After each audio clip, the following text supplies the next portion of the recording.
Xotan İslam hakimiyetining raisi Muhammed Niyaz Alam Axunum.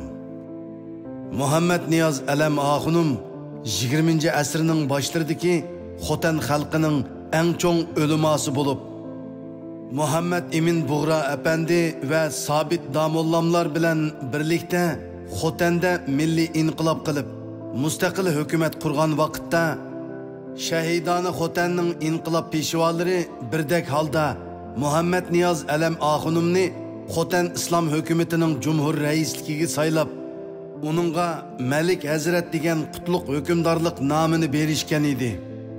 Muhammed Niyaz Alam Axunum Hijriya 1280-yili 5-ayning 21 kuni, milodiya 1863-yili 2 noyabr dushanba, hozirgi Xotan viloyatining Qarqash nahiyasida Mahmud Mufti Hacim otliq bir o'limaning ilm ma'rifatlik oilasida dunyoga kelgan bo'lib, kichkidan boshlabla dinni o'qishga kirishgan.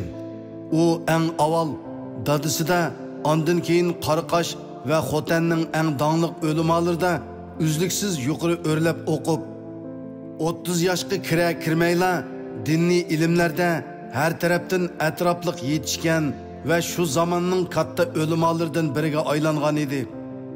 1907 yili Ramzan ayida Qarqashdagi eng qadimiy madrasa bo'lgan Oyvoq madrasiga bosh mudarris bo'lib tayinlangan.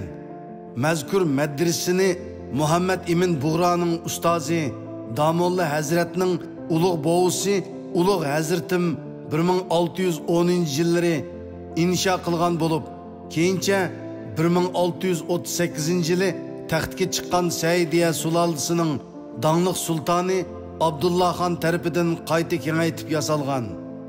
Shundan buyon bu madrasa Qarqashdagi dongliq o'limalarni yetishtiradigan eng oliy diniy bilim yurtiga aylangan.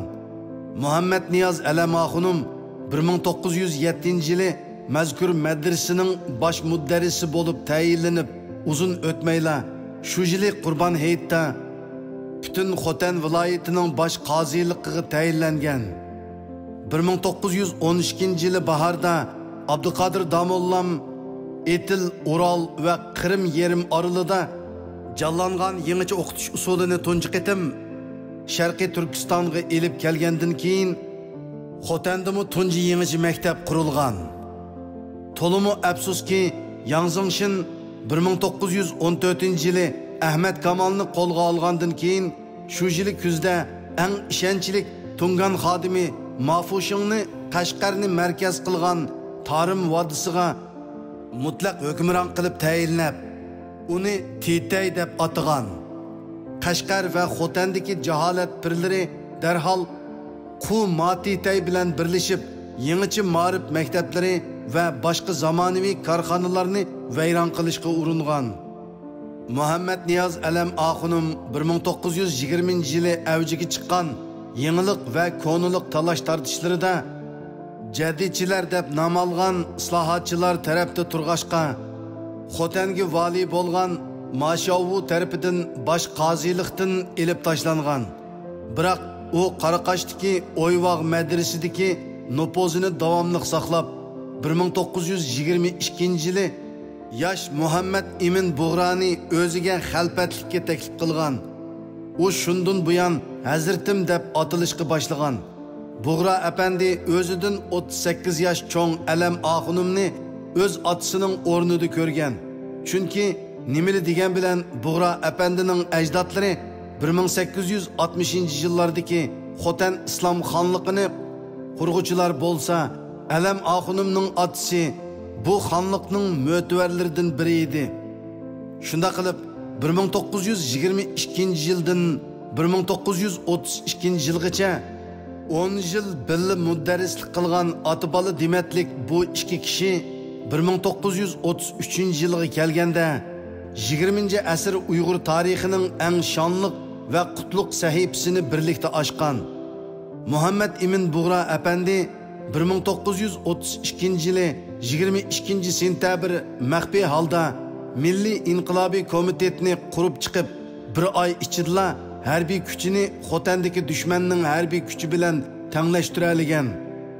1932 yılı 12 ayda Hajdan Udul Xotanga yetib kelgan Sabit Damollam 1933 yılı 5 yanvar kechisi, ya'ni shu yili Ramzonning 5'ida mazkur maxfiy tashkilotga a'zo bo'lgan.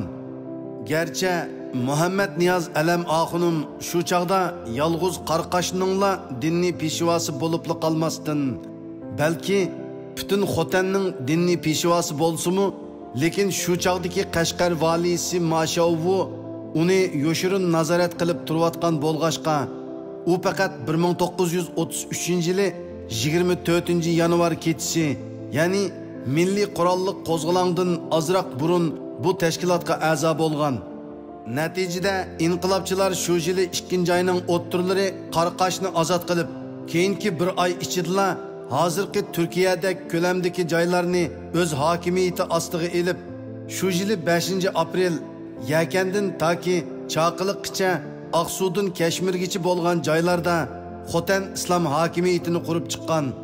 Muhammed Niyaz Alam Axunum, Melik Hazrat Muhammed Emin Bug'ra Efendi, Amir Hazrat Sabit Damollam Shayxul Islom martabasiga erishgan.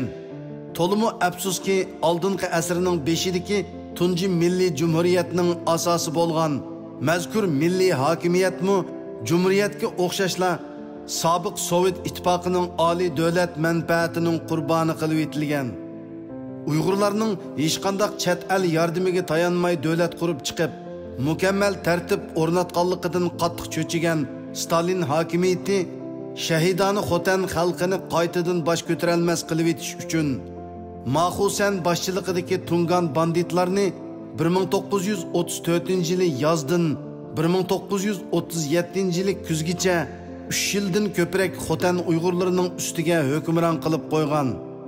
1934 yili 5 va 6 oylardagi urushlarda mazkur banditlardan qattiq mag'lub bo'lgan Muhammed Emin Bug'ra ko'p qism milliy inqilobchilar bilan birlikda shu yili 7 oyning oxirida yurtini tark etib Kashmirga chiqib ketgan. Biroq Muhammed Niyaz Alam Axunum bu chaqda 70 yoshdan halqib qolg'ashqa, ham Xotan xalqining behuda qirilib ketishini xohlamag'ashqa, sabdoshlarining birga hijrat qilish taklifini rad qilib, Maxusan boshliq Tungan banditlarni qarshi elishga chiqqan. Maxusanmu uning nopozini yaxshi bilgashga, uningga butun Tunganlar nomidan kapolat berib, xalqni azmaslikka va'da bergan. Ular dastlabda bir mezgil Alam Axunumni Xotanga hukmron qilib tiklab, asosini puxtlab olgandan keyin uni qo'rchoq hukmronga aylantirib qo'ygan. Maxusanning Xotandagi 3 yillik vahshiyona hukmronligi Alam Axunumning umrini oxiriga yetkazgan. 1937 yili kuzda qaytadan Uyg'urlar bilan ittifoq tuzgan Maxusan kuchlari Sovet Qizil armiyasi tarafidan yo'qotilgandan keyin Xotan tavasimu Jallod Shingsayning qo'liga o'tgan. Düşmanning o'zidan yana bir qitim foydalanib ketishidan ansirgan 74 yoshlik Melik Hazrat 1937 yili 10 oyda Sanju yo'li orqali Kashmirga hijrat qilib, shu yili 11 oyda 1001 jafoda Kashmirga yetib borgan. Biroq bu yerdimi Stalinning payloqchilariga duch kelgan va bu yerning sovuq havosiga ko'nalmagan Melik Hazrat 1938 yili 1 oyning oxirlari Kashmirdan Saudiya Arabistonga qarab yo'lga chiqib, shu yili fevralning o'ttirlari haj farzini ado qilib, Arabistondagi Madina Munavvarda o'ltiraqlashib qolgan. To'limu afsuski, texi Madinaga yerlashginiga 1 yilmi to'shmagan Melik Hazrat 1939 yili tuyuqsiz vafot bo'lib, Madinadagi Baqi Bo'stonliqi nomli mashhur mozorga dafn qilingan. Saudiya Arabistonning Makka Mukarrama shahrida turishliq olim Muhammad Qosim Hojim Muhammed Niyaz Alam Axunum to'g'riliq mundoq degan: bu kishi Xotan xalqining katta o'limi askan. Muhammed Emin Bug'ra Xotanda inqilob qilganda Sabit Damollamlar birlashib bu kishini Xotan islom hukumatining raisi qilib saylagan. Hamda bu kishi Malik Hazrat degan unvonga erishgan ekan.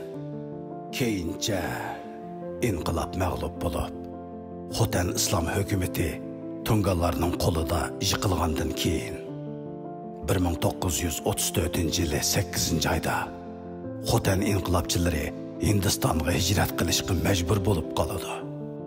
Lekin Muhammad Niyoz Alam Axunum do'sti Abdujalil Damollam bilan onu vatanida qilib beshiga keladiganlarni kutish qaroriga keladi va hijrat qilish fikriga ko'nmaydi. Tungallar 4 yilgacha Muhammad Niyoz Alam Axunumga cheqilmagan. Faqat 1937-yili kuzda Shingsay hokimiyati Tungallarni qo'g'lab chiqarib Xotanni bo'ysundirganda Xotandagi islom hokimiyati va mahkama shariya amaldan qoldirildi va diniy olimlar, vatanparvar kishilar taqiblanishga boshlaydi. Shu sababdan Muhammad Niyoz Alam Axunum Kashmirga hijrat qilib ketdi. Do'sti Abdujalil Hojim Xotanda qolib qoladi va uzun o'tmay turmaga tashlanib, turmada hayoti tugaydi. Muhammad Niyoz Alam Axunum 1938-yili Kashmirdan ayrilib, ming jafoda Saudiya Arabistoniga yetib kelib, Madina Munavvara shahrida turishga boshlaydi.